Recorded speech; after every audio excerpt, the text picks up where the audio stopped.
All right, here we are for take two. Maria returns from her illness and back at work. Right, Bud? What do you think, Bud? All right, out dogs. Come on, out. Come on, Bud. Thank you. All right, here we are, back again for the second try. This one will work. And Maria is here. She's back at work. She's not sick anymore, so nobody needs to pray for her. And she's here to talk about a day of sleeping. Day of sleeping. And I am all rejuvenated. And I must say, it was kind of peaceful around here. Oh, John! And very quiet. John. But of course, we were worried about her.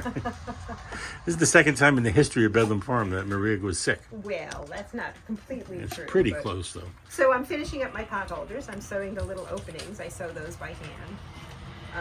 But because I started last week. Let's get a little better look here. All made from scraps that were on my table.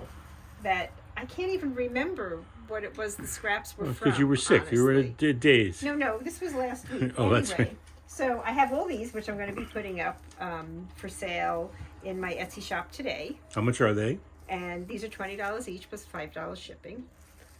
For one or more, it's $5 shipping. So I have a bunch of them, and they're kind of funky. Oh, yeah. I remember now. It was a quilt, and this was a strip from the quilt. All right, it was a long time ago. It was like that was 2 weeks ago, days ago. It was 3 weeks ago. Around here, that's a lot of time. And I have this quilt now. Now I'm working on. This one is finished designing it, so now I have to do the backing and the batting. And that's sold. That's already sold. Yeah. It's very nice. Tell us what's unusual about it. It's very different.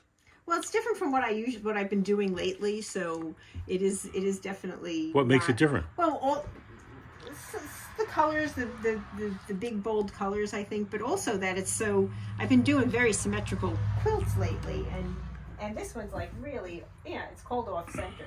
And I started, this was starting out to be a potholder, one of those potholders, but it just was too big.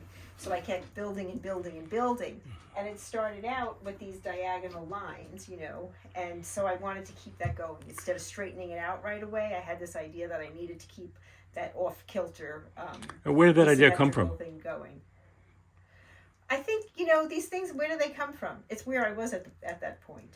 Remember someone that you spoke to at your dog support? She called us off center.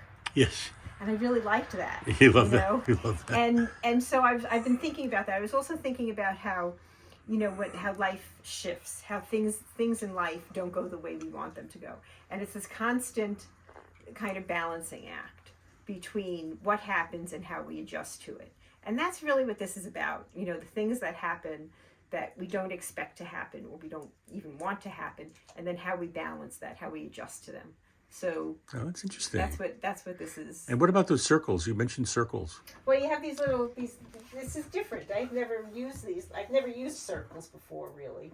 And someone had sent me this whole bag of scraps of these little circles and the arrows, and they're not arrows, they're triangles, but to me I think of them as arrows on my quilt, and I use them in there, which I've never done this on a quilt before, having these arches, and I really like the way they, especially from a distance, they kind of create different shapes and different spaces that are, not what I usually do. So that's different. That's great. Cool. I think that's really neat.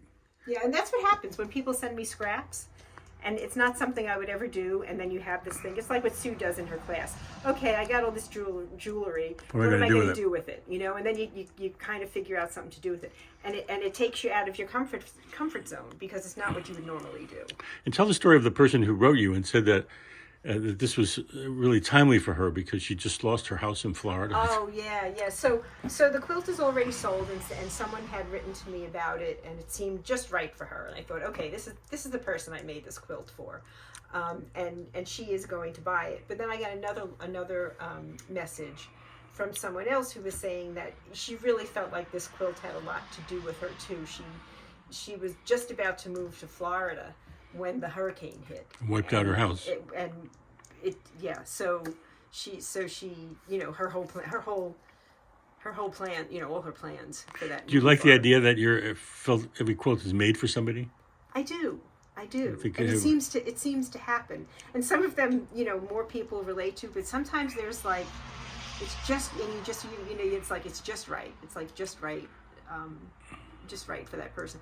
The woman who bought it said that she's going through a lot of turmoil in her life right now, but it has hope.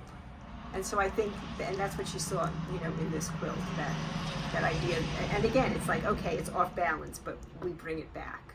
That's great. This is pretty great. It's also over 5 minutes, so as your producer, I think we have to sort of wrap it up. It's really great. This is a really 3-second videos. It's going to be a fast. This is not a flash video. No. Was there anything else you wanted to say? No, I think that's it. We Thanks covered for our coming to my studio. It was a pleasure, and I think I loved your description of the quilt. Oh, it's really interesting how as often as I've seen it, I'm always fascinated by how it happens. Yeah, I know, and it always happens. What do you think, Bud? Else. What do you think, Bud? Bud, you hungry? Bud, you hungry? Oh. They all are. Yeah, they all are. Okay, well, thank you, people. Right. I'm going to go. I get to do my work now, and nobody's going to take a video of it. Goodbye. Bye.